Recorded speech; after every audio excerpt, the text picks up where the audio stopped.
Detik-detik emak-emak gasak dompet pedagang sayur di Medan, emas 101 juta rupiah raib. Nasib malang menimpa Nurmi Purba, seorang pedagang sayur di pasar Parluasan Kota Pematang Siantar, Sumatera Utara. Dompet miliknya yang berisi uang tunai dan perhiasan emas senilai total ratusan juta rupiah raib digondol pencuri pada Kamis, 15 Januari 2026. Aksi pencurian tersebut sempat terekam CCTV di sekitar lokasi kejadian. Dalam rekaman tersebut, terlihat seorang emak-emak pembeli yang mengenakan pakaian berwarna pink sedang berpura-pura memilih sayuran di lapak korban. Peristiwa bermula saat pelaku datang dan berbaur dengan pembeli lainnya.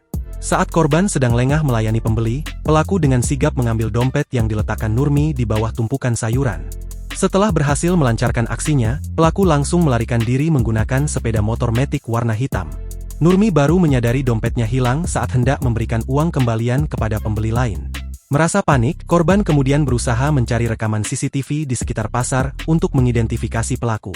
Berdasarkan laporan kepolisian yang diterima oleh Tribun Medan, korban menguraikan bahwa dompet tersebut berisi uang tunai 1 juta, sejumlah perhiasan, dan emas antam seberat 21 gram. Total kerugian yang dialami korban diperkirakan mencapai 101 juta rupiah. Nurmi Purba kini telah melaporkan tindakan pencurian tersebut ke Polres Pematang Siantar untuk ditindaklanjuti lebih lanjut.